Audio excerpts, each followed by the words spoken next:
Hey guys, welcome back to the channel. This is a story about what if Naruto gets reincarnated in rwby. Before I start, please support for more amazing content and do consider subscribing to my channel and share this video with your friends. This is written by ZeroDivisionRaijin and link in description and support writer. Let's start the video. Chapter 1. The Return of the Savior. It was snowing. Rather heavily. So much so that he had to pull up the hood of the heavy white cloak he was wearing. It was snowing. And yet it was warm. The fires that he and his two guards periodically passed were a somewhat welcome reprieve from Mantle's harsh winters that were especially harsh for the kingdom of Atlas. He didn't know why he had stopped the armored limo he was riding in, he didn't know what was compelling him to trudge through the ice and snow, through a ruined town that the Grim no doubt raised and into one home in particular. Ned Schnee was a very practical man that hated to be late for appointments. He was the CEO and president of the Schnee Dust Company, after all, and he had learned very early on that punctuality was a trait of a good businessman. He had a meeting to get to, so why was he being drawn to this ruined husk of a house? Surely there would be no survivors, right? Then why did he hear the cries of a baby? Stepping into another room, Ned found the source of the cries in the form of a baby boy no older than a year, squirming and wailing, oblivious to the fact that he was right between the corpses of his parents, a blonde-haired man and a red-eyed woman. Judging from the discarded weapons, the parents were most likely hunters, and they died protecting their only son. "Mr. Schnee," called out one of the guards. "We have confirmation of these people's names." Eyeing the katana that was handed to him, Ned read aloud the name of the wielder. Minato Xiaolong. Xiaolong, that name sounded familiar. Taeyang. Ned came to the realization that the dead man was Taeyang Xiaolong's youngest brother. Like hell he'd forget Taeyang, the blonde idiot was like a brother to him back during his days as a huntsman. "I'm sorry," Ned whispered as he closed his eyes and slightly bowed his head in a silent prayer. "If this is Minato, then oh, Kushina." Kushina Nikos, twin sister of the famed huntress Athena Nikos, who Ned was also familiar with. Truth be told, he had a crush on Kushina way back when, but he never did come out and tell her because by the time he worked up the courage, she and Minato started dating. Again, he lowered his head in prayer for their souls, then turned his attention to the blonde bundle that was their son. Naruto, he recalled the name. Taeyang had called one day to announce that Kushina had given birth to a baby boy, but that memory was nearly drowned out because of the death of his father, Rickard, nearly a week later. That was when he took over the SDC as CEO and president, that was the day he gave up being a huntsman. After bending down and scooping the baby boy into his arms, Ned turned to his two bodyguards. "Let's go. I'm finished here." "What about the body, sir?" one guard asked. "We'll get in touch with Vale's Beacon Academy once we get back to Castle White. Double time it, this boy needs immediate attention." Castle White. Infirmary. An hour later. "Daddy baby," squealed the small mop of white hair that was a 2-year-old Winter Schnee who was squirming in Ned's arms. "That's right, Winter." Ned chuckled. "A baby. Like mommy?" "Yes." Again he chuckled at Winter, referring to his very heavily pregnant wife, Catalin Schnee, who was due at any time now and pregnant with twin girls. "We'll be raising him here, Winter. From now on, he's your little brother." "Name, Daddy?" "Baby name?" "Naruto. Naruto Xiaolong." Seeing his oldest daughter quiet down for the moment, Ned took the time to regard the little blonde that slept quietly upon one of the infirmary's beds. He hadn't even told Taeyang what happened to his brother and sister-in-law. From the latest calls they've had, Taeyang's wife, one Raven Branwen, was also expecting a child soon, a baby girl which they were going to name Yang. He didn't want to tell Taeyang, he didn't want to ruin the couple's happiness. If he were being completely honest, he didn't even want to send the child back to his family. That strange feeling always came back whenever he thought about sending the little dragon back to his uncle. Sighing, Ned began his trek back to his office after handing Winter off to one of the maids. Making it to the top floor of the castle, through his and his wife's bedroom and into his personal study, Ned sighed as he loosened his tie and unbuttoned the top few buttons of his shirt, then ran a hand through his pure white hair before pressing a few buttons on his personal terminal. The light electronic ringing then filled the air before someone on the other end of the line picked up another mop of blonde. "Ned." Taeyang jovially greeted his best friend over the video feed. "I didn't expect to hear from you. How are things over in Atlas? How's the company?" "Everything's fine on my end, Ty." Ned lightly chuckled at his friend's ever-present impressionable smile. "Good, good. Raven's doing fine. She's about a month away from being ready to pop. Once Yang's here, I might make a trip up there to introduce her to Minato and Kushina and to see how my nephew's doing. Wanna tag along, introduce Winter to our kids?" "Ty." The grave tone that Ned said his name instantly put Taeyang on guard. "Ned, what's wrong?" "There's no easy way for me to say this, Ty, your brother's dead, along with Kushina." "What?" came the stunned response of Taeyang after a few moments of horrified silence. I was on my way to a meeting when I stumbled upon the town where Minato and Kushina were residing in. The place had been razed by the Grim. After investigating, I came upon their house. Therein I found their corpses. Tai, I'm sorry. And Naruto. What about my nephew? Ned, please tell me he's alive. He's alive and well. He paused for a relieved sigh to escape Taeyang. I picked him up from the wreckage of the house and he's currently being cared for here at Castle White for the time being. Thank God. What do you want to do, Tai? Come get him. Just give me a few days. I'll be up there as soon as I can. I want to talk about this personally. Of course, Tai. Just let me know when you arrive, I'll have an escort ready to bring you to Castle White. Alright. I really am sorry. If it makes you feel better, we've contacted Osborne over at Beacon. He and James are going to oversee a funeral procession for them, full military honors, considering Minato was an officer up here in our Atlesian military, as well as a huntsman. They're going to leave the time and location for the funeral up to you. Just another thing to talk about once I get there, but thanks Ned. I mean it, thank you for saving my nephew. No need to thank me, Tai. Just take some time and when you're ready, come up to Atlas and we can discuss everything. See you then Ned.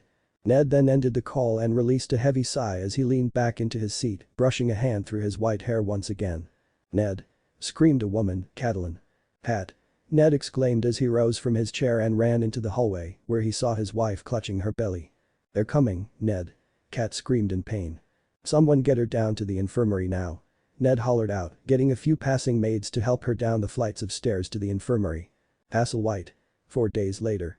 I'm so sorry, Ned. Taeyang placed a comforting hand on his best friend's shoulder.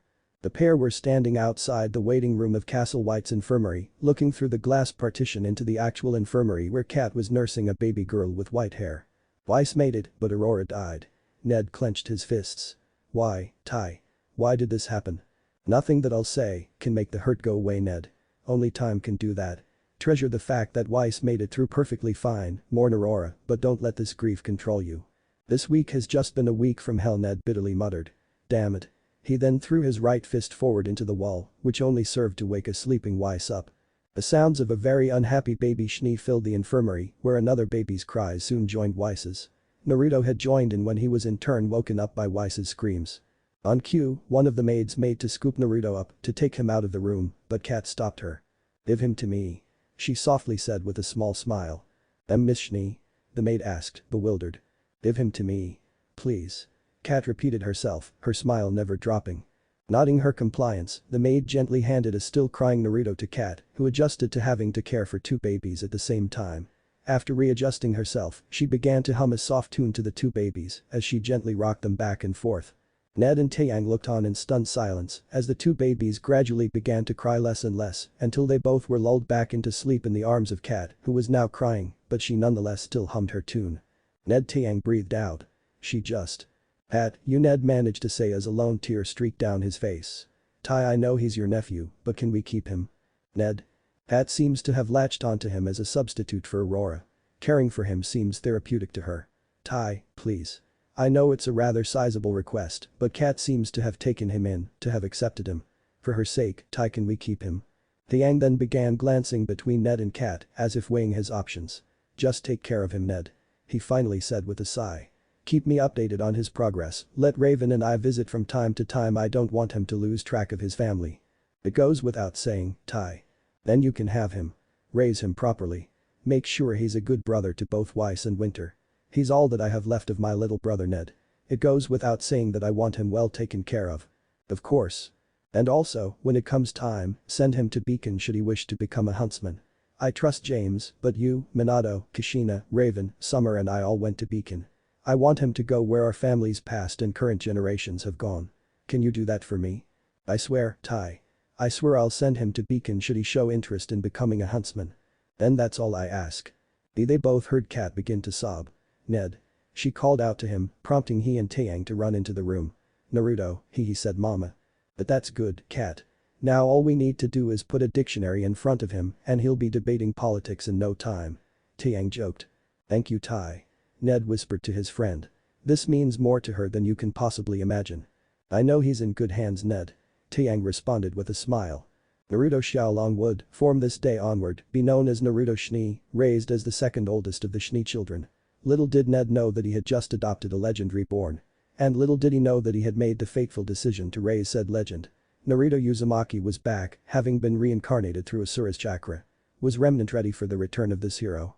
Was Remnant ready for whatever prompted Naruto's reincarnation? Was Naruto himself ready to defend the world once again? Did he even want to save the world again? At least I'll have time to assimilate myself into this new body. Naruto sighed from inside his mindscape. Though I'm not looking forward to going through puberty again or school hopefully I can make a difference in this world like I did in my last one. Mental note. Punch Hagoromo Jiji in the face the next time I see him for dragging me away from my family in the afterlife. And kick these grim creatures in the nuts for being the cause of my reincarnation.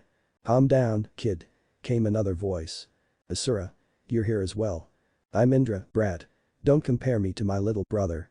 Indra snapped. And why did Hagoromo Jiji send you with me? I'm not an Uchiha. He said your new body would need a bit of a pick-me-up. So shut up and start the assimilation process. Why? So I can go crazy and kill my entire family because of that damn curse of yours. Because the Grimm aren't a real threat here, that's why. Otusama, father, saw the true threat and he wants your new body to be equipped and ready for the danger. That's why he sent me here so we both could assimilate into your new body. Fine, you win, damn it. But you better not turn me emo, or I swear to fucking Kami Naruto, let the threat linger there as he began the assimilation process. It was official, Naruto was the unluckiest person ever. Saved his world, died in his sleep at an old age, reunited with his family and friends in the afterlife, only to be reincarnated along with the progenitor of the Uchiha to save yet another world that seemed hell-bent on destroying itself. Yep, this was gonna suck. Chapter 2. Chess, Little Sisters and Whisker Marks. Oh my. It always amazes me. Chuckled the one and only James Ironwood as he stared at the chessboard in front of him. Only 14 years old, still in your first year at Chronos Academy, and yet you excel at chess. How do you do it? He then moved one of his black pawns. Time, patience, and amount of understanding. James' opponent paused to take the moved pawn with a white knight piece. And a doting big sister who cares about you enough to ram the rules and strategies down your throat until you can beat her. He then chuckled to himself and leaned back into the leather chair he was sitting in. Reminds me of how my own sister used to be. James returned the chuckle as he moved up one of his bishops and took the aforementioned white knight. She was doting, kind, outgoing, the best sister someone like me could have asked for. What happened to her? His opponent asked in a curious tone as he retaliated by taking the bishop with one of his pawns.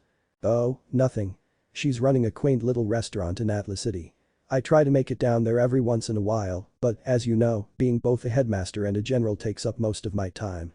Yet we always have these weekly chess matches. You're good company, Naruto. Mr. Schnee raised you well. Naruto Uzumaki, chuckled once again as he moved a rook into place. I like to think that father raised Winter, Weiss and I equally, but… You have your doubts? James questioned as he moved his own rook up. There have been rumors about Ned playing favorites. Would you care enough to enlighten the uninformed? Well, he's treated us all equally, I just can't help but think that he's paying special attention to both Winter and I. Why, though? I don't know, James. Naruto sighed.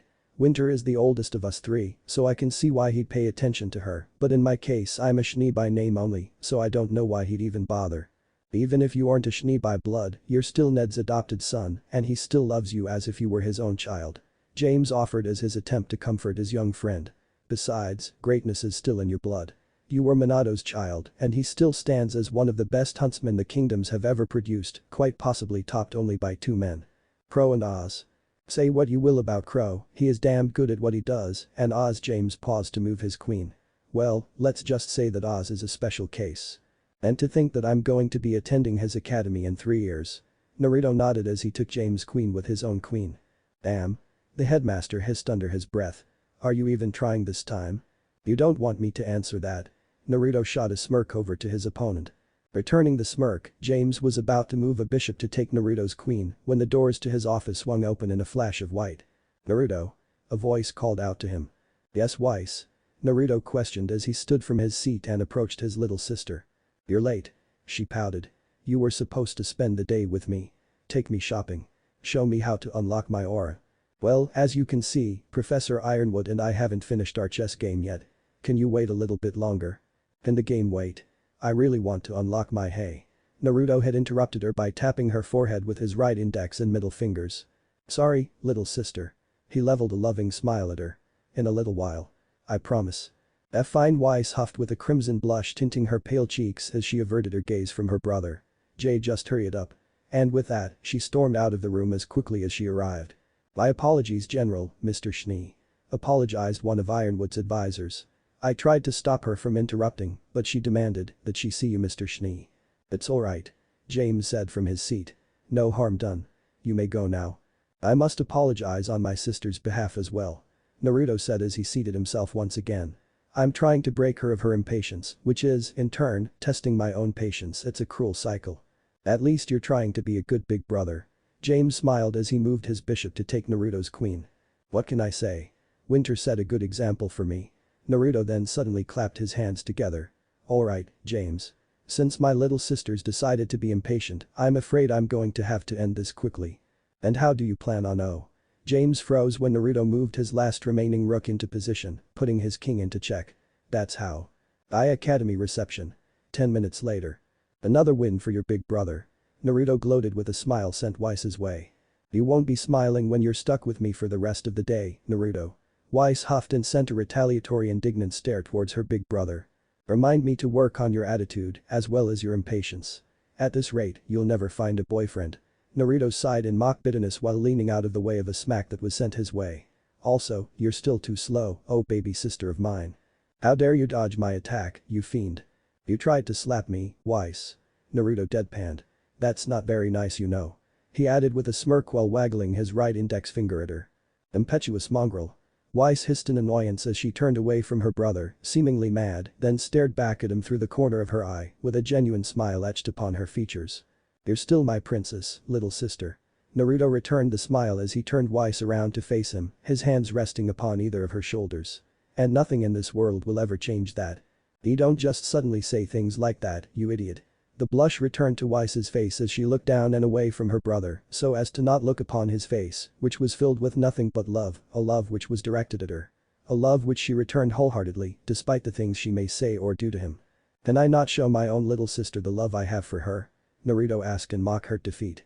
"Oh, your words sting at my soul, princess." "Jay, just get in the limo." Weiss freed herself from Naruto's grasp and began marching towards said transportation. "We're going shopping." After chuckling to himself, Naruto was about to climb into the limo when an electronic ringing filled the air. Fishing around in his right pocket for his scroll, he eventually found said object and withdrew it from its confines, accepting the call as he did so. "Yes, father?" he asked in a respectful tone.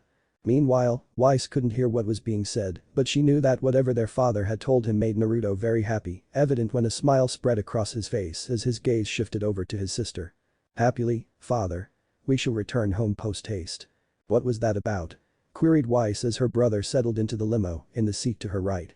"Back to Castle White, please," Naruto said to the driver, then turned his attention back to his sister. "That, Weiss, was father. And he has instructed me to take charge of your training. You're to start it early and I'm to both help you choose a weapon and to unlock your aura." "I'm to start my training early?" she asked in confusion, complete with a furrowed brow. "But it won't be long until I'm ready to attend Chrono's Academy with both you and Winter." "Just think of this as extra credit, Weiss. Plus, you get more quality time with your favorite sibling." "I never said you were my favorite," she muttered with yet another light blush as she looked away from him. Well, Naruto leaned back into the seat. "You're my favorite, that's for sure." "Not true," Weiss countered. "I've seen how you and Winter interact with each other. Always smiling, nearly inseparable when you two are together." A twinge of jealousy was beginning to manifest in the youngest Schnee's voice. "She's your favorite and you hers. At best, you both probably view me as a hindrance to your skills and progression, maybe even to this family's name. I've always been either Naruto's sister or Winter's little clone, never simply Weiss Schnee this time." A hint of sadness and frustration leaked into her voice. "Weiss, stop." Naruto tried to counsel. "I want to live up to the Schnee name. I want to live up to yours and Winter's reputations. I don't want to be some nobody destined to be a footnote in the history of the Schnee dynasty. I want to be someone important." "Weiss, Whatever Naruto was going to say was cut off by automatic rifle fire, filling both the air and the windshield of their limo, killing their driver instantly. A horrified scream from Weiss was drowned out by the volume of fire and was only silenced when Naruto had the sense enough to push her down into the floor of the limo. "Stay there, Weiss," he ordered, his voice leaving no room for negotiation as he too sunk down into the floor until the weapon fire stopped. Taking in a few deep breaths to calm himself, he mentally counted to 3, and upon reaching 3, he threw the door of the limo open and would have made a mad dash for the rear of the limo to retrieve whatever was in its trunk, but his world went black as a rifle butt was slammed right into his face, knocking him out cold instantly. Unknown location. Unknown time later. 2. He couldn't see. Naruto. He could barely hear anything. Was someone calling his name? Naruto. Twice. He managed to croak out as his hearing began to return to him. Naruto, please. Please, please, help me. Get us out of here. Weiss began to sob out now that she knew he was awake. She was on the verge of hysterics, and though Naruto couldn't see her, he could hear it well enough. Calm down, Weiss. He said in the calmest voice he could muster, then as his feeling and spatial awareness began coming back to him, he could feel that he was nude from the waist up, and his hands were bound above him to a chain which was attached to the ceiling of wherever they were at. I need you to calm down for me, okay? Alright, I'll try. Now, what do you remember? Who kidnapped us? The bunch of faunus. It's the White Fang, I'm sure of it. This was not good. I can't see anything, Weiss, they have me blindfolded. Can you see anything? I'm blindfolded as well. Damn. And I guess they knocked you out as well. Why yeah. So, we have no idea where we are, we can't see anything, and they probably have my weapon on lockdown somewhere. All I remember is some redheaded guy with horns calling the shots before we were knocked out. Look, Weiss. Naruto took in a breath. Whatever happens here, you need to stay strong. Father is undoubtedly looking for us right now, as is James, considering we were ambushed on the way back from Atlas Academy. All we need to do is wait. I'll try, Naruto. Weiss weakly nodded. Well, it looks like our two prizes are finally awake. Came a voice from the door as said object was opened, though neither Naruto nor Weiss could see who entered. Very good. Now we won't have to beat you until you wake up. Just who are you? Naruto mustered up the courage to ask, and for his effort was rewarded by a solid punch in the jaw. You will speak when spoken to, wretch. Spat out a man with a slight accent. That's quite enough, Lieutenant. Mediated the first voice. Besides, if you want to truly hurt a Shnee, you go for their throat. Bagging and heaving filled the air as Naruto was trying to recover from the fist that was driven straight into his throat by the first voice. That way they can't bark out orders to us animals. Stop it. Weiss begged. We've done nothing to you. Nothing. The first voice snarled. You enslave us, you spit on us, run us into the ground, treat us like third-class citizens, try to herd us onto our own little island, and expect us to just roll over and take this abuse. Your rotten to the core family has been the cause of most of our misery and pain. Well, guess what, bitches? It's time for a bit of payback. The abuse then began again, with Naruto taking the brunt of it in the form of multiple punches and kicks to various areas of his body. This went on for a full 10 minutes before there was a pause in the beatings. Lieutenant, the first voice called out. Knife, please. What more could you do? Please, just let us go. Weiss once again begged. Take her blindfold off, Lieutenant. The first voice again piped up. I want the bitch to see what I'm going to turn her precious big brother into. Promptly, the lieutenant yanked Weiss's blindfold off and then forced her into a position where she had to watch what was about to happen. The first voice, now being recognized as a wolf faunus, grinned with ill intent as he brandished the knife, his eyes glistening with barely contained wrath as he lightly tapped Naruto's left cheek with the tip of the weapon. You look a lot like a fox for some reason, Shnee. Cackled the wolf faunus. And the last time I checked, foxes have whiskers. So, I wonder what your fucktard of a dad will say when I send you back looking more like one of us. Let's find out, shall we? As the weapon began to dig deep into the flesh of Naruto's left cheek, a shrill scream escaped him as he yelled out the sheer pain he was feeling now, followed by a horrified scream from Weiss and her attempts to free herself or to get them to stop what they were doing. The wolf faunus intentionally went slow so as to draw out Naruto's pain and agony. Soon, one whisker was carved in and progress was started on the second. Eventually, 3 symmetrical whiskers were carved into Naruto's left cheek, and by the time the faunus started on the right cheek, Weiss had gone hysterical, as now her screams were reduced to nothing more than inane gibberish, which was now dying down as she was going into shock. She was mentally shutting down from seeing her brother in so much pain, seeing so much of his blood gushing out of the disfiguring lines that were his whiskers, which not even his aura could help heal completely. Finally, the torture came to an end when the 6th and last whisker was carved into his right cheek. Humming in satisfaction, the wolf faunus let out one more cackle as he lightly smacked Naruto on one of his cheeks, making the boy flinch away, hissing in pain. You look better already, shithead. The faunus laughed, then rounded dangerously upon Weiss, bloody knife still in hand. Now to pretty up this whore you call a sister. No, Naruto managed to growl out, even though his voice was virtually gone from all the screaming he did. Stay away.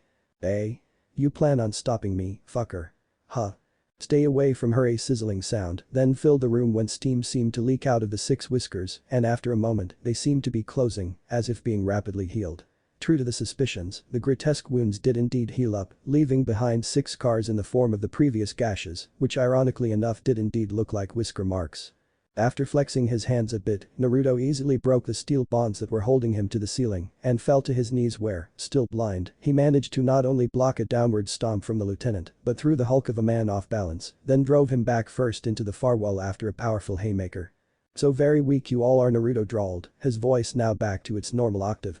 Pitiful creatures of instinct and a perverted sense of righteousness, of justice. He then rose to his full height while clutching at his blindfold with his right hand, ignoring the audibly terrified wolf faunus.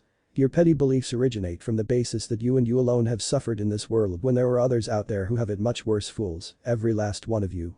Naruto paused only to lift the blindfold from his eyes, which were shut. You know nothing of pain. You know nothing of loneliness, of hatred, of sorrow, nor of what it means to be truly alone.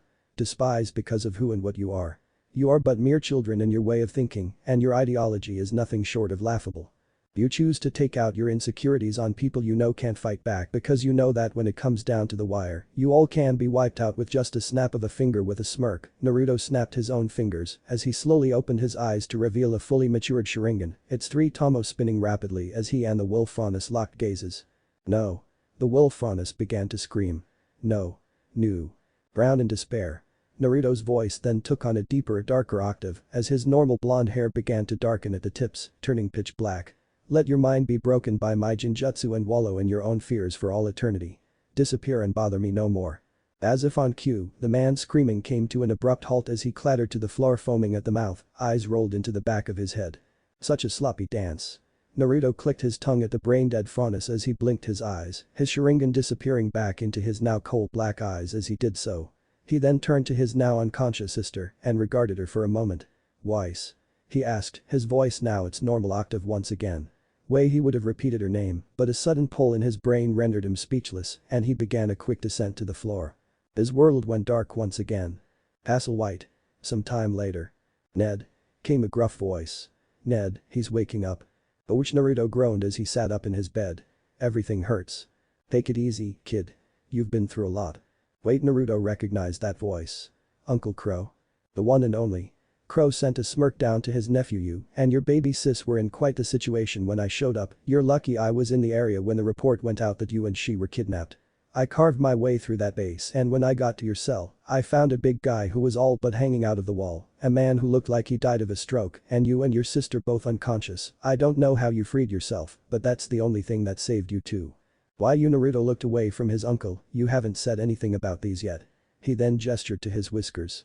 I was just getting to that suddenly, Crow wrapped the boy up into a hug. I'm sorry I didn't get there earlier, kid, I could have prevented this. How's father taking it? And Winter? Surprisingly well. Crow managed a sigh as he released Naruto from the hug. Winter's worried to death about you and she's been beside your bed damn near constantly. It was all I could do to convince her to go get some fresh air. And father? He's sworn to make whoever did this pay. He's began to crack down on the faunus again for this as he sees this as a personal attack. Don't know what the Fangs wanted to accomplish with kidnapping you and Weiss, but things will definitely get a lot worse for the faunus now that word is spreading about your torture and disfigurement. But that's not fair. Naruto snapped. The faunus in general aren't responsible for this, he's punishing the many for the deeds of a few radicals. That's why Taeyang and I are trying to talk him down from this. Hell, even James is getting involved now. At the mention of Taeyang, he saw that Naruto's mood had lightened a bit, but before the blonde could say anything, he interrupted. Yes, Taeyang is here with me, but you've been confined to your bed until we know that all of your injuries have healed. Once you get the okay, then you can go and see Yang and Ruby. Can you bring them to me? Naruto seemed to forget about everything that they were just talking about at the mention of his younger cousins. Why bother? Crow suppressed a chuckle. They're already outside the door waiting for me to open it so they can tackle you back into another coma. I'm trying to save you here, kid. He sent a knowing smirk down to Naruto, who chuckled. Just let them in. After what I've been through, I need to see them. It's your funeral, kid. Crow shrugged as he walked over to Naruto's door and promptly opened it. Go get him. Naruto. Both Yang and Ruby cried out at once as they both ran into the room and, as Crow said, tackled him while he was still in his bed. Pain. Everything hurts again. Regretting this decision. Naruto managed to say through the two crushing hugs that his cousins were giving him, especially the one from Yang. We were scared, Ruby pouted as tears threatened to spill over. Naruto was concerned for Ruby, but it was Yang who got the most attention. The look in her eyes said it all. She was terrified of losing him, just like she was terrified of losing Ruby that one fateful night. Yang had eventually told him about that night, and that was consequentially what forged the night unbreakable bond between them today. "You're alright," she breathed out. "You're alright." She repeated to herself so she could even begin to believe it. "I'm alright." Naruto mirrored her words with a smile. "A bit worse for wear, but I'm alright." "Good." Was all Yang said as she tightened her hug and buried her head into his chest, with Ruby doing the same thing for his abdomen. "My girls," Naruto managed a chuckle as he wrapped his right arm around Yang and his left around Ruby and simply held them as he slowly found himself drifting back to sleep. Mindscape. Same time. "You went too hard on those assholes." Naruto Uzumaki groaned as he pinched the bridge of his nose. The assimilation process was taking too long to begin with. Indra defended his actions. "And you were about to talk them to death like you normally do. So, I gave you namesake reincarnation a bit of assistance. You forced the Sharingan into my new body before I was ready for it. Now I'm going to have black eyes and black highlights in my hair. And you made me sound too much like Madara back there for my liking. I'm already picking up some of Itachi's quirks as it is, don't exacerbate it. Quit bellyaching about it, it's over with, and now your body is more prepared than it was before. Your half of the assimilation is nearly done, which only leaves my half." "Kurama." Naruto yelled into a seemingly blank space in the white void that was his mindscape. "Back me up here." "Boy." Kurama yelled back as his giant red form slowly materialized into existence. "You better be thankful that I healed those injuries of yours. My own assimilation hasn't finished yet, so doing that much was taxing. Next time, don't get captured so easily, brat. It took me by surprise is all. Besides, I can't go around flaunting my power. As far as I know, I'm the only one who's been reincarnated, so I'm the only one who can use chakra. I just can't go blowing things up for shits and giggles. This world isn't like the elemental nations. All we're saying is that we're getting impatient." Indra attempted to reason. "Speed up the assimilations, get yourself to full power and stop holding back. This world needs a savior and you're it, kid." "Doesn't mean that I want to be a savior again," Naruto muttered to himself as he broke the mental connections with his guests. "I never wanted this," Naruto sighed as he fell back into the white void and closed his eyes, letting it envelop him so the assimilation processes could continue. "Never." Chapter 3. The heir is chosen.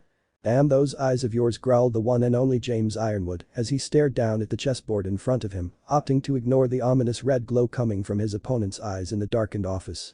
"Your fault for not banning my pinwheel this time around." His opponent chided, amusement apparent in his smooth but even voice. "As if you need your semblance to beat me at this point," James noted as he moved a pawn up 2 spaces. "Why do you think I'm stalling this game, James?" Again, amusement filled his opponent's voice. "It's nearly midnight and we've been at this for an hour," James sighed as he watched his opponent move a pawn of his own up. "You're not only dragging this out, you're milking me for all I'm worth at this point. Never challenge a Schnee to a chess match." The red glow from the man's eyes slowly shifted up from the chessboard to James himself. "Least of all me, and definitely not my older sister.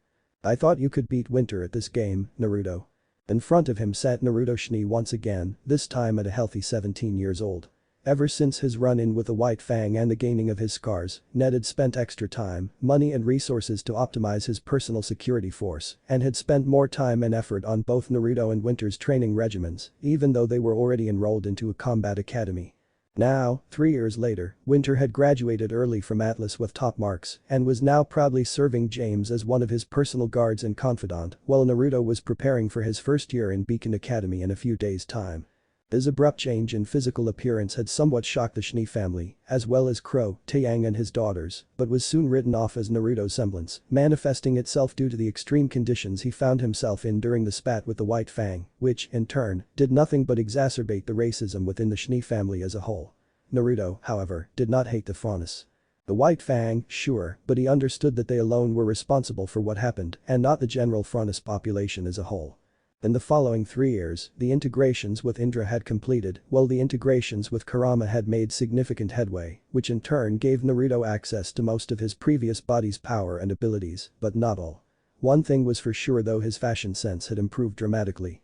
He was currently sporting a white long-sleeved button-up dress shirt that had the top few buttons unbuttoned and the sleeves rolled up to the middle of his forearms, a black dress vest which was also unbuttoned and open, black casual dress pants which would have had the aforementioned shirt tucked into it, and long hard white leather boots which stopped about mid-thigh and had the legs of his pants tucked neatly into them. Hanging from the coat hanger on the far side of the room was a black long-sleeved military-style jacket which seemed to be reinforced with some armor underlays and had 6 side-by-side pockets for utility. Think a Konoha flak jacket, but in the form of an actual jacket, and a white hooded cloak which had the Schnee family crest emblazoned in black upon its back and a red fabric inlay. Upon his right ring finger sat a signet ring which held the image of the Schnee family crest upon its face, and around his neck sat a silver locket.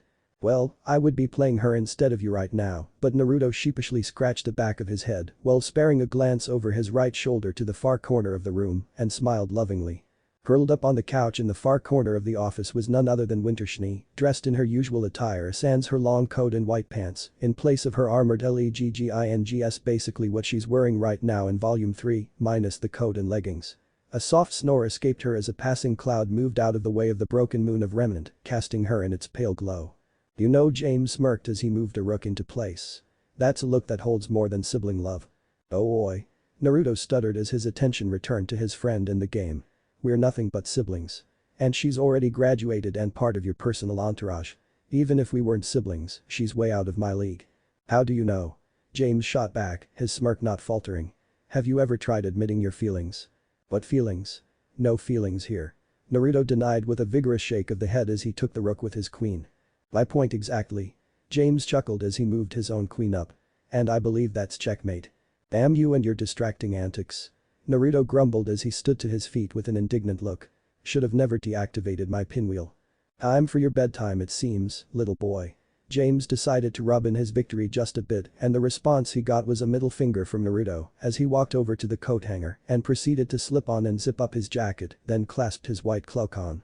Hope you don't throw out your back, old man. Naruto returned the taunt with his own smirk, which he dropped as soon as he reached the still sleeping Winter. Hey, Snowflake, he softly whispered to her as he gently nudged her. Time to get up, we're going home. Naruto, she sleepily slurred. Too tired, carry me. Sometimes I feel like the older sibling, and this is one of those times.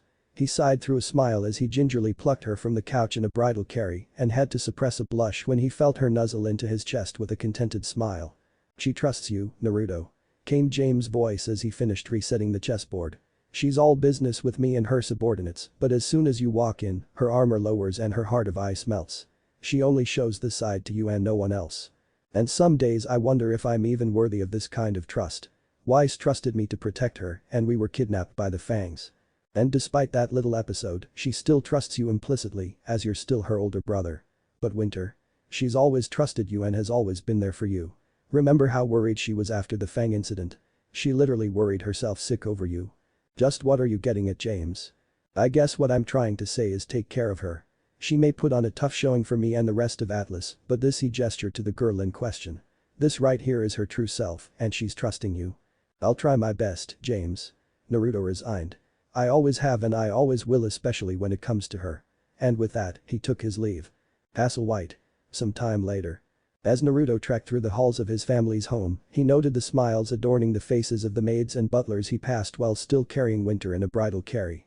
They were probably smiling because of the rosy tint to his cheeks, because she was now lightly snoring once again, and not at all at the fact that she was nuzzled so far into his chest, she may as well have fused with him in some manner. The trek was then ended when he finally made it to her room and promptly opened the door, then closed it behind him after walking in. He then made his way over to her bed and gently laid her upon it, missing the groan of discomfort from his older sibling as he did so. Alright, Snowflake. Naruto whispered to her as he pressed his lips to her forehead. Sleep tight.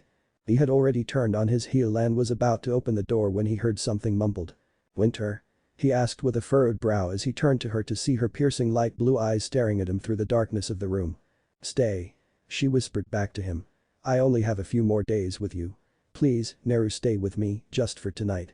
The rosy tint returned to his cheeks and he thanked the sage himself that she couldn't see it. I have to meet with father first, but he noted a twinge of desperation making their way into his sister's beautiful eyes. Wait, beautiful? After the meeting I guess I could. Thank you, Naru. She all but sighed out sleepily.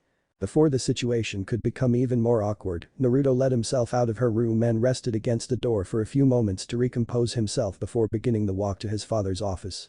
Once there, he knocked on the door politely. "Come in," came Ned's voice through the door. "You wanted to see me, father?" Naruto asked respectfully as he unclasped his cloak and hung it upon a coat hanger. "Indeed I did. Please, sit." Ned gestured to one of the seats in front of his desk, which Naruto sat in. A pall of silence then befell the duo. The only noise being made was the crackling of the fire coming from the fireplace inside the study. Naruto Ned's voice broke the silence as he ran a hand through his white hair. "With you leaving for Beacon in a few more days, there was something I wanted to ask you." "Of course, father." Naruto nodded. "Anything. What do you think of your sisters?" Well, it was an odd question to ask out of the blue, but Naruto could sense an ulterior motive, so he would oblige. Weiss is still a child in many ways, she's so used to getting her own way that she can be a bit abrasive when she's questioned by anyone that's not either me, you or Winter. She has a bit of a superiority complex because of the power behind our family's name, which goes back to what I said about her being abrasive when questioned or undermined, especially when it comes to her authority. I've tried to work with her on improving her personality, but my efforts have been in vain. And Winter? Ned once again pressed. Winter's a different story. She puts on airs for the sake of appearances, but her arrogance doesn't control her as it does with Weiss. She knows that she comes from a powerful family, but she hasn't let it go to her head so far. She's a prodigy and has already wormed herself into James' good graces. She's a natural fighter, she has full mastery over this family's semblance, she's charismatic. But she can be reckless at times. She can be provoked into acting rashly, even during combat when a cool head is key. It's a trait both she and Weiss share, unfortunately, as they're both prideful about their abilities that it makes them think they're infallible. In short, Winter has more control of herself, but still lets her emotions take precedence over her common sense, while Weiss is, for lack of a better term, spoiled and has been raised to think herself the end-all be-all. I see, Ned hummed as he leaned back into his chair. "If you don't mind me asking, father, why did you want my opinion on my sisters?" I've asked others this very same question, and they all have either shown favoritism to one or the other, or embellished their stories to the point where I couldn't tell if they were telling the truth or lying, so I needed an honest opinion. "And you asked me?" A bit of suspicion found its way into Naruto's tone. "Why?" Because Ned sighed as he leaned forward onto his desk. "I'm finally making a decision on who is to succeed me as the Schnee family head and CEO of the Schnee Dust Company. What you said about your sisters is true, I've noticed these faults myself, I just needed to hear someone confirm my own thoughts." "So, who is it?" Naruto couldn't help but ask. "Weiss or Winter?" "Neither." Ned answered honestly. Then who could Naruto blurted out, but then his brain caught up with what Ned said and a look of realization settled upon his face. "No. Naruto, from tonight onward, you shall be my chosen heir to the Schnee name and fortune, if you should accept." Ned couldn't help but smile. "Why me? I'm just a Schnee by name. Surely people would call my taking over a scandal." "And they might at that, but there's no denying that you are my son. Albeit you are adopted, but you're my son nonetheless.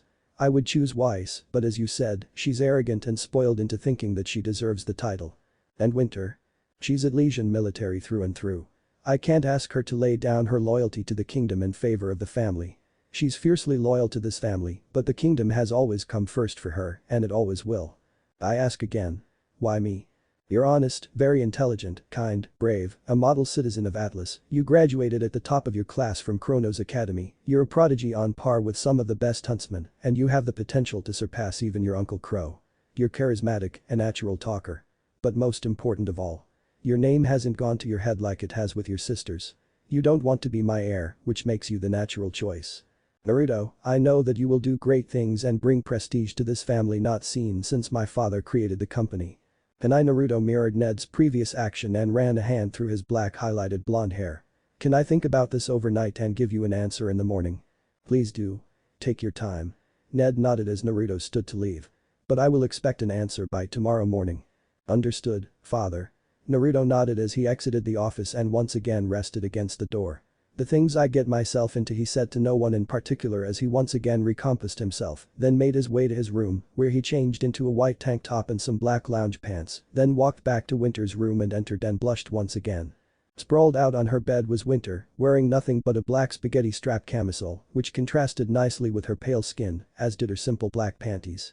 It wasn't Naruto's first time seeing her in a state of undress like this, but he still wasn't used to it. You were married to that hot Hyuga chick in your past life. You had kids with her for Kami's sake. Kurama's voice boomed in his Jinchuriki's head. You've seen more skin than she's showing, kid. So stop being a bitch. Oh Naruto mentally shot back. That was a long time ago. Hina-chan and I haven't done anything like that in a very long time. And I'm a virgin once again, so lay off. No, that's what you're supposed to do with a girl in front of you. Lay off. Oh. No. Fuck you, Kurama. Not me, you idiot. Her. God damn it. Naru Winter's soft voice brought him out of his mental argument. Cold. I'm coming, Winter.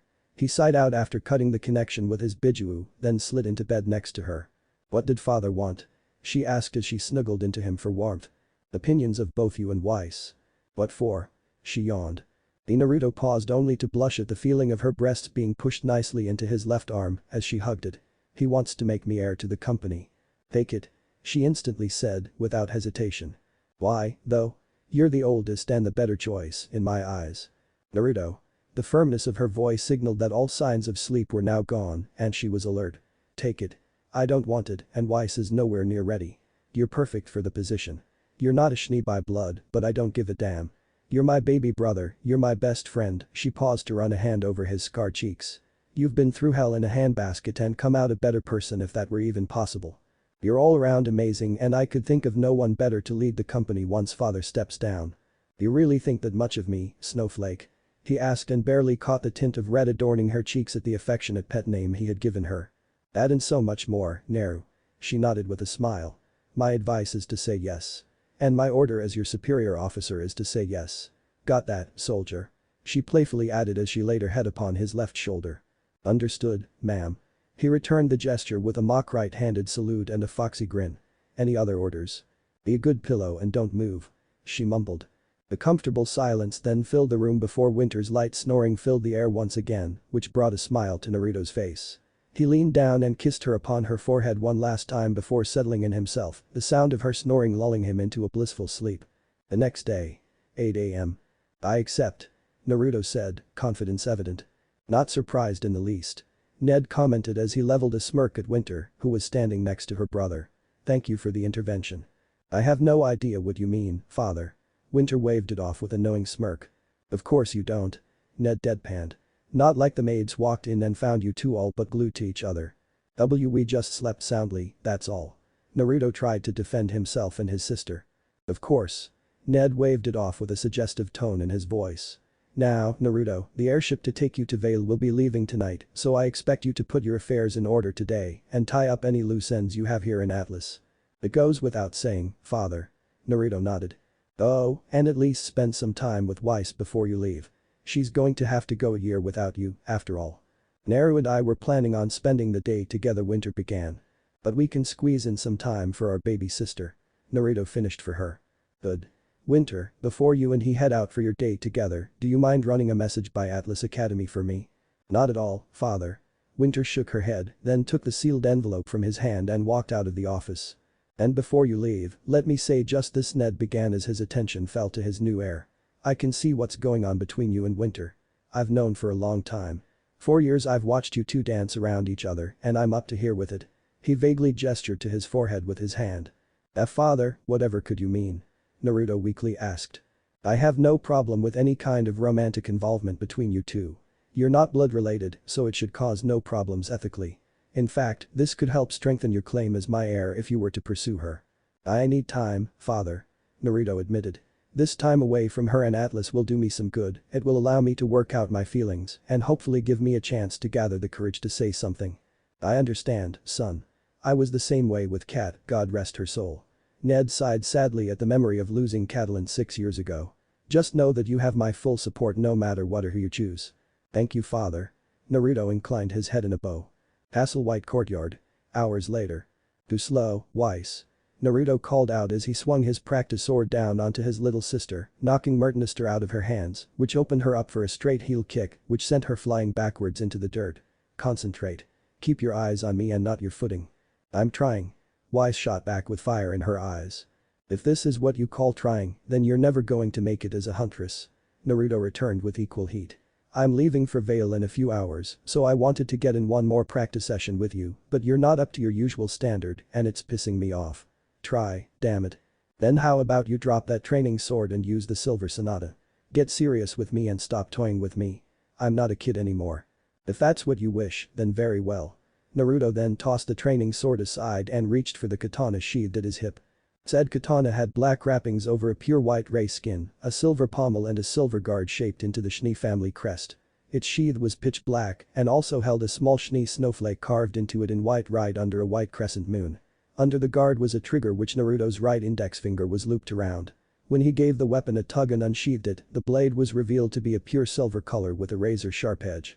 Without warning, Naruto pulled the second trigger with his right middle finger and the blade separated into many smaller segments, as if it were now a whip. He then swung the now identified snake sword and whipped it at Weiss, who barely sidestepped the attack, then dashed for her rapier, but was stopped when she felt the whip blade of Naruto's silver hinata wrap around her right ankle. With her aura protecting her from any cuts, she tried to trudge forward, but it was at that moment when Naruto tugged and pulled her leg out from under her, sending her cluttering to the ground face first, still reaching for Mertenister.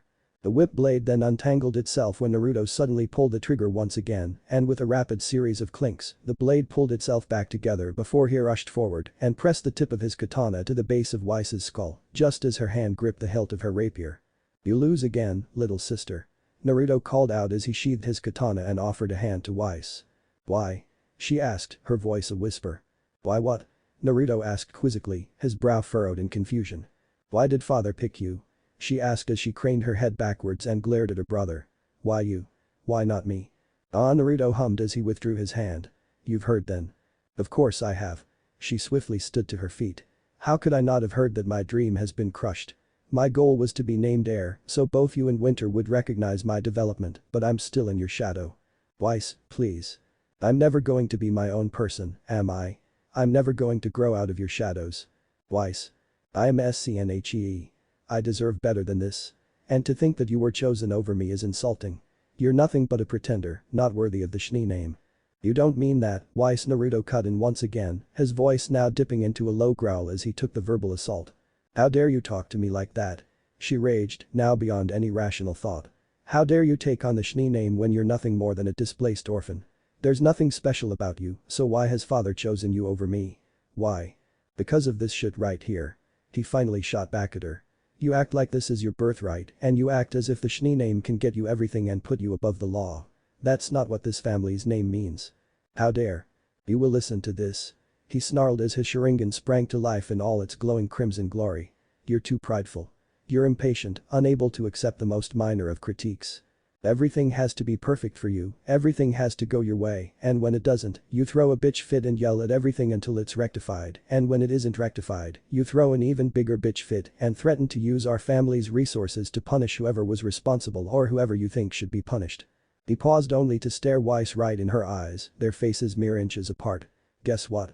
The whole fucking world doesn't revolve around you, and being an insufferable bitch to everyone you meet won't earn you any friends. I've tried to correct these flaws in the past, but you never took to anything I ever said, so how about this? You will never amount to anything if you keep your current attitude, and you will forever be the black sheep of this family, while Winter and I keep growing. Shape up, or just give up on being a huntress right now, because no one will ever look up to you or respect you otherwise." "I don't need respect." She fired. "I just need enough power to silence the voices that speak out against me. Everyone will respect me if I have power, and those that don't will just be drowned out by my supporters. Let them hate me, so long as they fear me." A resounding slap echoed throughout the courtyard as the youngest Schnee held a shaky hand against her beet red left cheek, eyes wide as saucers. "Those are the words of every dictator that's ended up killed by the very people they ruled over." He began, his memories drifting back to his past life, to Sasuke and his plan for revolution, and how Weiss's words mirrored his solution of ruling with fear and absolute power. "And this is why you are not the heir." Naruto spoke, his voice even and his eyes full of disappointment. "You are not the little sister I grew up with, no, you are someone who I am extremely disappointed in and ashamed to call a sister. I am leaving now, Weiss, and I pray that in a year, you've come to your senses." Until then he began walking away, only to turn and face her one last time.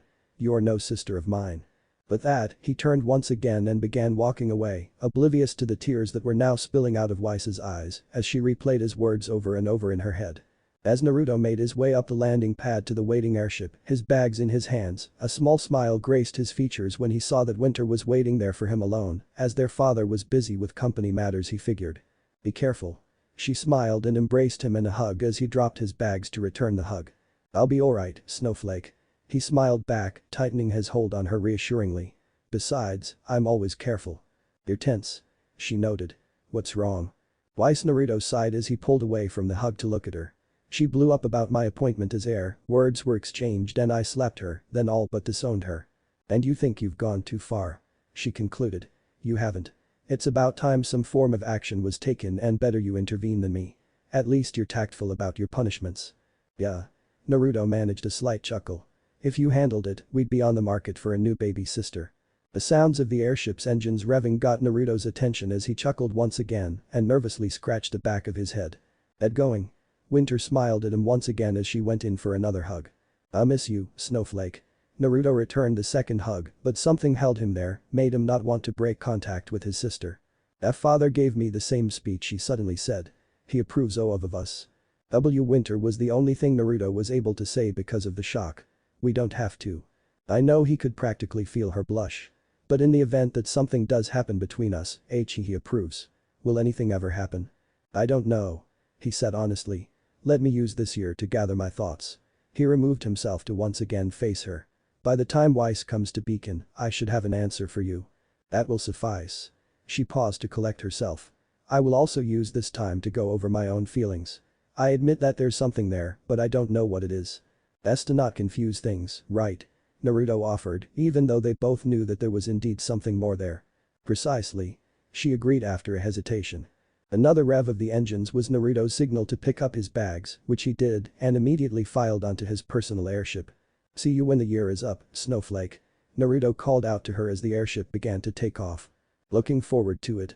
She called back. As the airship lurched and began flying away from Castle White, Naruto didn't stop waving at his sister until the castle was out of sight.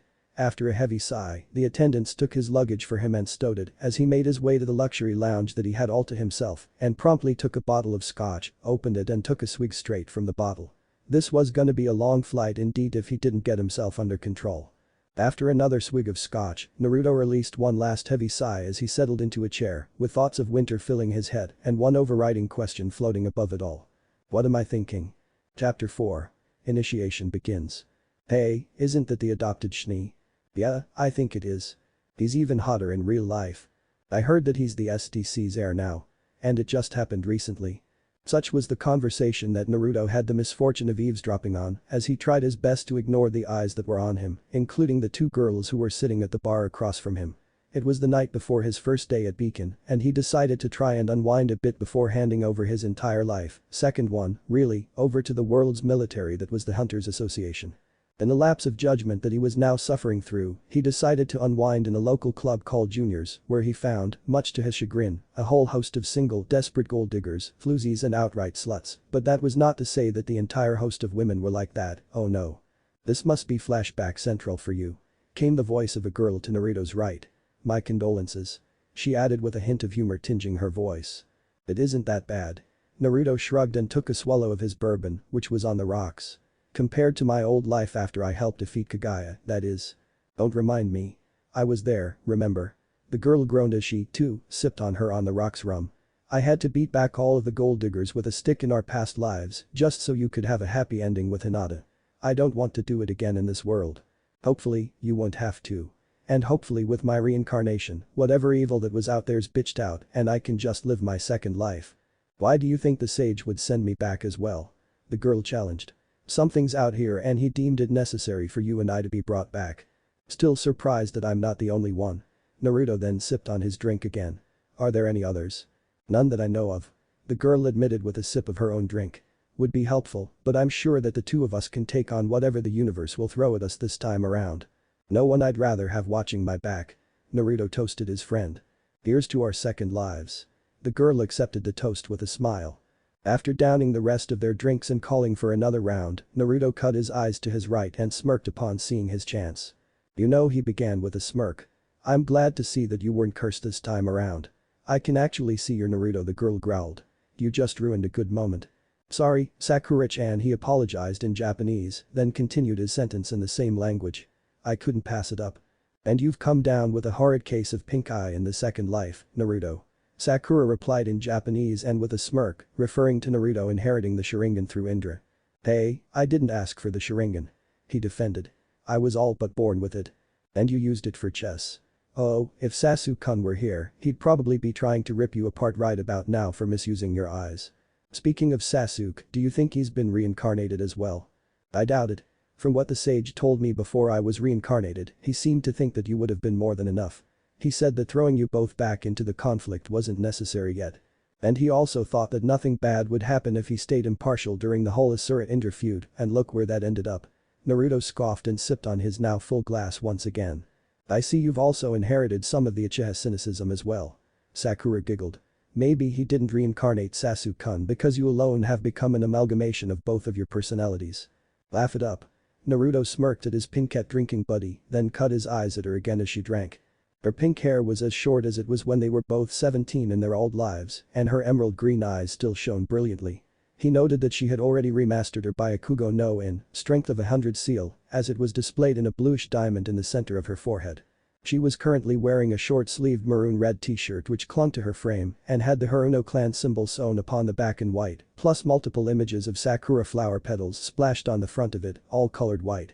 Slate gray jeans were tucked into a pair of knee-high black leather boots, a utility belt was secured around her waist, and upon her hand sat a pair of fingerless black gloves underneath 2 silver bracers. Chain mesh segments covered her elbows and a hooded maroon-red jacket that had white highlights topped off her ensemble. They're high C cups. Sakura nonchalantly said with a large swig of her drink. What? Naruto began to sputter. What the hell? I saw you checking me out, Naruto. She teasingly winked at him. We'll just keep this our little secret. Hinata doesn't have to know. What? The hell? He repeated in a deadpan tone, now reverting to English. Either you're drunk or something got screwed loose up here during your assimilation. He finished, gesturing to his head. Oh, nothing's been screwed loose yet. She slurred out with another wink. Yep, definitely drunk. Naruto concluded with a nod. Who knew that you were a horny drunk, Sakura? Hey, babe, one random man cut in on the conversation and squeezed himself between Naruto and Sakura. How much for a night? A fist in your face if you don't leave. Naruto growled to the man. Now. The ho-ho. The drunk guffawed, turning to Naruto. We have a pretty talkative Shnee here. Watch out, everyone, we got a badass over here. Leave. Naruto growled again as he stood. Calm down, Naruto. Sakura chimed in as she stood from her stool, a sickeningly sweet smile on her face, a smile that Naruto knew all too well. I'll entertain the man. See? Your bitch ain't really your bitch, Shnee. The drunk declared in triumph, then turned to Sakura once again, except he turned right into a punch which sent him flying all the way across the club and into the back wall. Anyone else? She asked innocently to the rest of the club, brandishing her now deployed bracers, which covered both of her arms up to the elbow in silver metal and covered her hands up to the knuckles. The metal was reinforced at the wrists and seemed to have 4 blade-like protrusions jutting out of the forearms. Wisely, the other potential assholes who were previously eyeing her backed off. Good choice. She chirped and promptly transformed her gauntlets back into their bracer forms, then sat down and began drinking as if nothing happened. Interesting weapons. Naruto complimented. They suit you, and they also remind me heavily of my little cousin Yang. Does she have similar weapons? Sakura asked with another sip. Yeah. He nodded and sipped his own drink. Her gauntlets are yellow instead of silver, and their shot gauntlet she's named Ember Celica. I'll have to meet her at some point. Possibly test Orn out against her own gauntlets. Sakura then gestured to her bracers. That's their name, by the way. Thorn. A pretty flower being defended by her thorns fitting. Naruto chuckled and shook his head and then realized that he had complimented Sakura again. I didn't know you thought I was pretty, Naruto. Sakura smirked. Now back into her horny drunk persona. Whatever would Hinata say if she found out you're hitting on another woman? I thought this would be our little secret, Sakura. He decided to return the tease with a knowing smirk. So bold. She noted with a slur. Getting laid and having a family really did wonders for you. I'm a virgin again in this world, Sakura. I haven't broken this new body in yet. The right girl hasn't come along. He then stopped to ponder his wording. Save for one, but I'm not so sure about her yet. He waited for a response, but got none. Sakura? He finally asked as he turned to face her, only to find her passed out on the bar. Damn it, he muttered as he stood, paid both of their tabs, and promptly collected his pinkette friend. After carrying her out of the club, he made his way to the parking lot of the establishment and promptly slipped her into the passenger seat of his car, which was a Pegassi Zentorno which he had custom ordered from the company. It was painted a deep black and had red highlights. Once she was secured within the confines of the supercar, he started it up and pulled out of the parking lot, his destination being his apartment. About 10 minutes into the ride, an electronic ringing filled the cab of the car and with a press of a button, Naruto answered the call with a smirk as the heads-up display upon the windshield told him who it was. "Snowflake." Naruto answered, his smirk not faltering. "Don't make me blush, Naruto." Winter sharply whispered to him. "I'm sitting here with General Ironwood." "What? You don't want your boss to see just how red I can make you go?" "Not now." Her tone slipped into a bit of a whine. "Fine, fine." Naruto managed a chuckle. "How are things in Atlas?" "Decidedly boring, without you around," Winter admitted with a sigh. "The company's doing as well as can be expected." "Any fallout from me being named the heir?" A few mutterings of discontent, but nothing major. "In fact, the board actually agrees with father on his decision." "The board's on my side." Skepticism laced his words. "Majority?" "By a landslide. The board really favors you, Naruto." And he hesitated. "How's Weiss?" A pause. "Winter?" "She's fine. Locked herself in her room for the past 3 days, though. All she said was that she needed time." "James isn't visiting Castle White by chance, is he?" "Sadly, no, or I would hand my scroll off to Weiss so you could talk to her. I'm trying my best to bring her back down to earth, though. Part of me regrets doing what I did." He paused to sigh. "But another part of me is saying she needed it." "She did need it, so you shouldn't feel guilty." A comfortable silence then befell the two, with the sound of the Zentorno's engine and Sakura's light snoring being the only sounds made. "And how are you doing, Snowflake?" Naruto finally asked. "I'm fine, I just wish that you were here." "Miss me already, eh?" "From the very moment you left."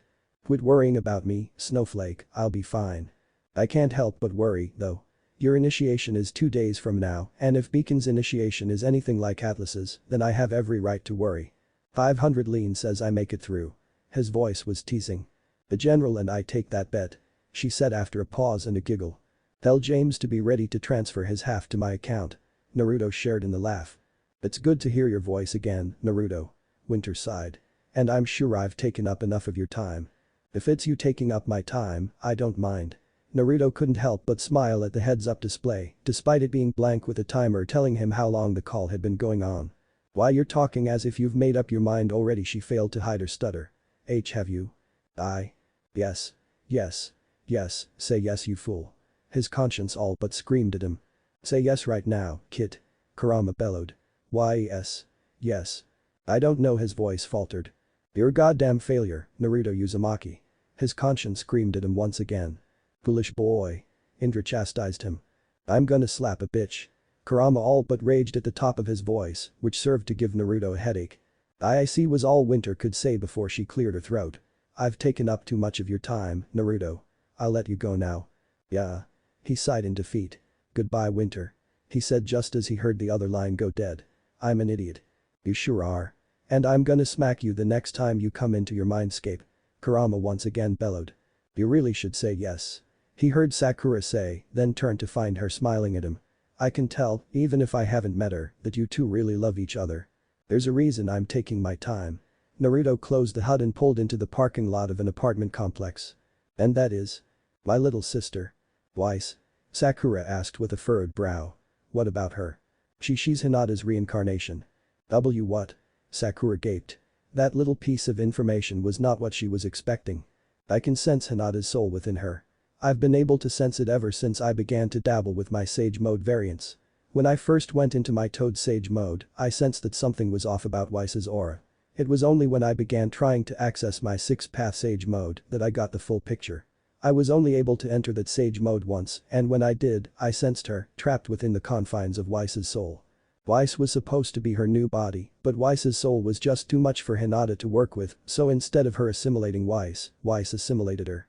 And you're hoping that you can somehow draw Hinata out of Weiss, given enough time." Sakura reasoned. "Yeah." Naruto nodded as he turned off his Zentorno. "You do realize that if Hinata is drawn out, then Weiss herself will die, right?" "Yes." Naruto nodded once again, this time a more grim tone to his voice. "So you would sacrifice your little sister in a vain attempt to get your wife from a past life back? You would kill her to regain the love you once had?" Sakura's tone slipped down into a dangerous tone as her emerald eyes bore into Naruto's cold black orbs. "Yes." He said once again, without hesitation. "You son of a bitch." She spat. "You aren't the Naruto I once knew. The Naruto I knew died a long time ago. The Naruto I knew wouldn't kill an innocent person who has done nothing wrong for his own gain. This Naruto is a person that Hinata would be deeply disappointed in." Not as a first option, mind you. Naruto tried to defend himself. And you think that makes it better? She finally yelled. Naruto, you blind little idiot. From what you've told me, both of your sisters are madly, hopelessly in love with you. Both of them. What? Don't you see? Hinata's pure and true love for you has lived on through Weiss. And you're sitting here contemplating killing her when you know damn well that if you kill her, you also kill Hinata. What the actual fuck's gotten into your head? Sakura, don't answer.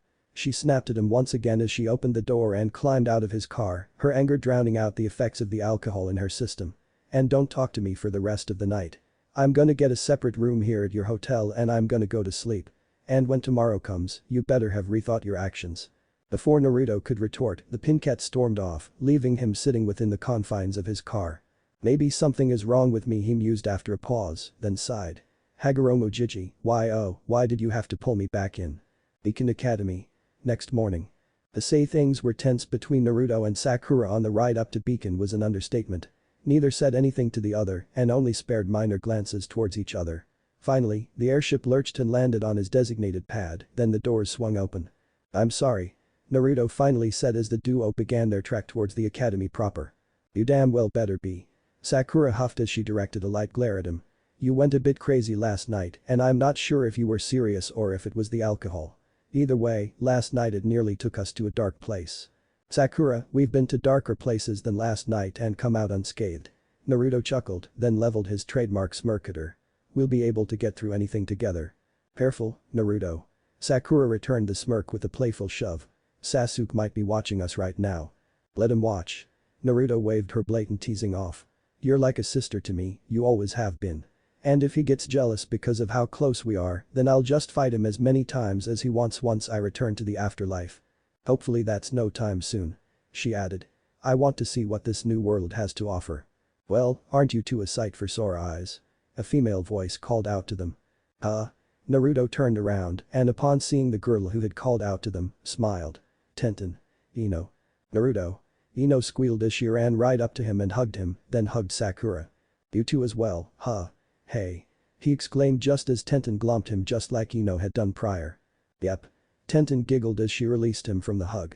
We just met up on the way and didn't know you two had made it here either. Once the duo of girls had finished their glumping session, Naruto had a moment to take in the two girls' appearances. Tenten had her long brown hair done up into her famous twin buns, and she was wearing a Chinese-style sleeveless red shirt that modestly hid her rather immodest 36 CS and had gold trimmings and two images of stylized dragons running up both her sides and ending just over her heart in gold. Black cargo shorts adorned her lower half, as well as reinforced black Tola sandals, white wrappings around her ankles, and both of her hands up to just under her elbows, a golden sash tied around her waist underneath a black leather utility belt, and a red scarf wrapped around her neck, which trailed behind her for about a foot. Strapped diagonally across her back was a jan, which was held in a black sheath and had gold wrappings over the hilt and gold dragon etchings within the sheath itself, and strapped to her lower back was a tanto which shared the gold wrappings and etchings of its jan counterpart. Ino had her platinum blonde hair tied up in her single ponytail and was wearing a tight purple short-sleeved t-shirt which had white flower petal designs scattered all over the place and clung tightly to her frame, doing nothing to hide her 34ts from the world. Black faded jeans were ripped at the knees and were tucked into a pair of hardened black leather shin high-heeled boots. Around her waist was a belt which had only 2 slots, which were both filled, and plenty of ammo storage. Around her neck was a silver chain necklace, which had a purple crystal hanging from it. Fingerless black gloves adorned her hands, as did armguards upon her forearms, and to top off her ensemble, she wore a black leather jacket that had the same white flower petal designs as her shirt and a black choker around her neck. Within the 2 slots of her belt sat 2 extended blade tantos on either of her hips, and both were wrapped in purple wrappings and sat within black sheaths. HELLOOOO Tenten waved her hand in front of Naruto's face. You all there, Naruto? He did this to me the first time he saw me as well. Sakura shrugged with a chuckle. Guess it's been so long since he's checked either one of you out. Sorry, Naruto muttered as he looked away from the duo and nervously scratched the back of his head. Don't be. Ino chirped with a smile. It lets us know that our new bodies can still turn heads. Speaking of turning heads, Tenten gestured to a bespectacled brown-haired girl who had just lowered her sunglasses at the sight of Naruto. You have an admirer, Naruto. She snickered. She must know that I'm a shni. Naruto groaned as he facepumped. Well, time to go nip this in the bud. 20 Lean says she's a gold digger. Ino smirked as Naruto walked off to deal with the situation. 50 says she's not. Sakura joined the betting pool. "Excuse me, miss." Naruto called out to his admirer, who rounded upon him. "I couldn't help but notice you staring at me." He began in a professional tone, drawing off of his etiquette lessons. "Is it wrong to admire something that I like?" she asked as she lowered her glasses again to reveal milk chocolate orbs that matched her hair. "Not at all." Naruto shook his head. "But when it comes to me, however. You're not an easy catch." The girl finished for him with a nod. "Neither am I, Lord Schnee." She finished and flashed him a smirk. "So, you do know who I am?" Naruto concluded. "And I'm to assume you're admiring me because of my name?" On the contrary. It was her turn to shake her head. "I'm admiring you because you look good, simple as that, also because you're wearing some top-notch clothing." "You like clothes?" "Clothes, shopping, modeling, the whole 9 yards." She nodded. "In my spare time, I do some modeling myself, actually." Well, he raked his eyes over her form. "You certainly have the build for it." "Flatterer." She giggled and batted her eyes at him, then extended her right hand. "Coco Adele." "Naruto Schnee." Naruto took her right hand into his, then kissed it. "A pleasure, Miss Adele." His black eyes flashed with mischief. "Not yet, my lord." Her chocolate orbs reflected the same mischief. "Definitely not a pleasure yet." "Well, we could change that very soon." He then let go of her hand and turned his back to her. "But I'm still not that easy of a catch, Miss Adele." Despite his back being turned to her, he knew she could all but hear the smirk plastered across his face at the moment. "Neither am I, my lord Schnee." He knew she was smirking as well. "Make it through whatever tomorrow's initiation will be, and we'll see.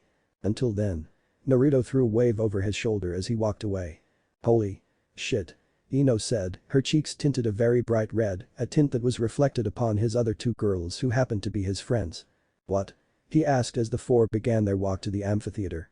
"You really know how to play the game now, don't you? Growing up with an influential family this time around did wonders for me, it seems." He shrugged. "Then never do that again." Sakura all but squeaked. "At least not around me." "I wouldn't mind it," Tenten whispered to no one in particular. "Bullshit, forehead."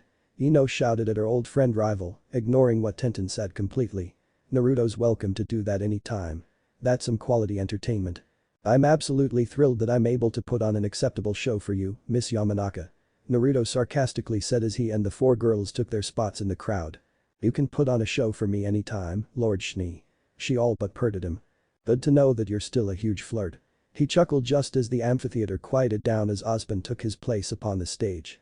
"Welcome to Beacon Academy," he said, then adjusted his glasses. "Each and every one of you here has earned the right to stand within these great and hallowed halls, just as generations of huntsmen and huntresses before you have done, and for just making it here, I applaud you." He paused to take a breath. "But at the very same time, I warn you. You all have made a choice that few even dare to think of making, and because you have made the decision to attend my academy, I must know who among you can live up to your lofty aspirations and who among you we must save from making a terrible mistake." Another pause for a breath. "For the sake of time, I shall keep the rest of this brief. Within 24 hours, we shall be holding your initiation, and it is that grand stage which shall judge you ready. Regardless of the outcome, I nevertheless welcome you humbly to Beacon Academy, and I also wish you good luck for tomorrow's trial. Good day. Please report to the ballroom, as they will be your temporary quarters for the evening." Glinda spoke into the microphone after Osmond had exited the stage. "Well, he's a happy individual, isn't he?" Ino snidely remarked. "Hopefully he'll lighten up." Naruto shrugged. "Initiation is a sensitive subject, after all." "Why's that?" Tenten asked as they filed into the ballroom. "People are going to die. Simple as that." The grim tone in Naruto's voice effectively shut down the entire conversation, so the girls ran off to change into their pajamas while Naruto, instead of changing into his own pajamas, made his way outside of the ballroom and leaped the entire height of the building up to the roof in order to get a good look at the sunset. All he did was sit there, hunkered up in a corner, and just watch the orange hues paint the sky until black bled into the sky and the broken moon of remnant replaced the sun. He took in a breath of the crisp night air as his gaze shifted from the moon to the blanket of stars in the sky. He let a smile grace his features, then sensed that someone was coming up to join him. "Ino and Sakura are sleeping like rocks," Tenten stated in Japanese, as she thought it was appropriate to use at the moment. "And I was bored, so I decided to join you up here." "Can't sleep." Naruto responded in Japanese as he took in her appearance once again, now that she was wearing her pajamas. Her choice in nightwear consisted of an oversized red t-shirt which had a single black dragon curled upon itself within the center of her chest, right between her breasts, and black lounge shorts. Her brown hair was down and reached down to about her shoulder blades, with a couple of strands framing her face and falling in between her eyes, and her brown eyes reflected the light of the moon and stars very nicely. Not really. She shrugged. Besides, I actually share your hobby, it seems. Stargazing? Yeah. She nodded, then sat down next to him and laid her head back upon the cool stone of the corner she and Naruto were now sitting together in. It's a hobby I took up during our former lives. Same with me. Naruto sighed. I was so busy with being Hokage that I couldn't even make it home some nights, and whenever I had some time off, it was nearly always during the night when something else would always pop up that demanded my attention. It got to the point where I'd unwind by just stargazing and sipping sake. It was the same with me and my weapons shop. She lightly giggled. It was open nearly 27/7 since I serviced both civilians and shinobi alike. I all but lived in my shop, and whenever I got some downtime, I immediately went on break, had one of my interns take over, went to the roof and just stared up into the heavens.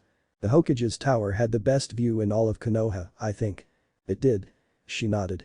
Remember that big shipment of your Tusan's father's kunai you ordered that one night? The one that took forever to arrive? Naruto asked after a chuckle. I remember. He nodded with a smile. The very same one that my people ended up dumping all over the reception area's floor. She also giggled at the memory. I apologized to you profusely and ended up spending the entire day helping with the cleanup. I spent that entire night on top of your tower drinking sake and stargazing. She then sighed. Best view in the entire village. Of course, that was before we had an extension to the village built on top of Hokage Rock. That was the moment that everyone knew Konoha was a bona fide city and not just a village. I miss the place. Naruto sighed. I miss our old lives. So do I, Tenten admitted. Sometimes, at least. And that was the last thing said between the two companions as they shifted their gaze upwards once again. They spent what felt like hours on the roof together, and it probably was, because the next thing Naruto felt was Tenten's head nuzzling itself into his left shoulder. Glancing to his left and smiling at the sleeping girl, Naruto decided not to wake her, as she needed her energy. A short time later, the sun was beginning to rise and as light bled back into the sky, Naruto lightly roused his companion. Come on, Tenten. He softly whispered to her in English. Wake up, it's morning. Morning? She asked in English also. Oh, initiation. Right. She groaned as she removed her head from his shoulder and stood, stretching as she did so. My left arm's asleep, by the way. He nonchalantly said as he, too, stood. Thank you for that. He shot a smirk at her. Sorry. She apologized with a light blush tinting her cheeks. Better get downstairs and change. He waved her apology off as feeling began to return to his arm. Meet you all at the gathering point. You already know where it is? She asked, brow furrowed. I sent a couple of shadow clones out last night to scout out the place, so I already have this place memorized more or less. You so have to teach me that jutsu. She sent a light indignant glare at him. Just go and get changed. Naruto chuckled as he dropped off of the roof of the ballroom and began his light jog to the cliffside. Mr. Schnee. Ozpin greeted him as he was the first one to show up. Professor. Naruto nodded to the bespectacled man. Nice day for an initiation. Indeed it is. Ozpin returned the nod. I look forward to seeing Minato and Kushina's son in action. From what James has told me, you're a prodigy on par with your uncle. General Ironwood gives me too much credit. Naruto sheepishly scratched the back of his head after a chuckle. Regardless, I wish you luck today, Mr. Schnee. It was at that moment that the rest of the hopefuls showed up and took their places upon the metal springboards. For years, you have trained to become warriors, Ozpin began, seeing as everyone was now in position. And today, your abilities will be evaluated in the Emerald Forest.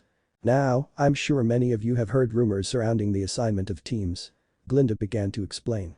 Well, allow us to put an end to your confusion. Each of you will be given teammates today. These teammates will be with you for the rest of your time here at Beacon. Ozpin's voice hushed the murmurs of discontent. So it is in your best interests to be paired with someone with whom you can work well. That being said, the first person you make eye contact with after landing will be your partner for the next 4 years. Should be fun.